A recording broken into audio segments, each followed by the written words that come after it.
से जो पंचुक 5 दिन जो भली भाव में भिड़ हुए आज अणा नवमी गला पंचुक 5 दिन जो भिड़ हुए से आखि आगे रखिकी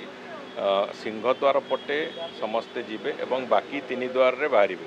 से भली एक योजना मंदिर प्रशासन तरफ मो भावुची से दर्शन भी सुगम हम एवं भिड़ भाड़ भी सिंहद्वार पटे लोक मैंने न फेरिले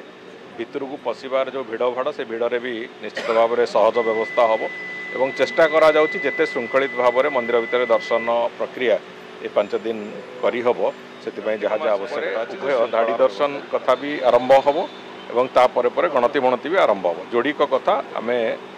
प्रस्तुति आरंभ करूँ गोटे स्तर में भितर मंदिर प्रशासन और आईन विभाग बैठक भी सरी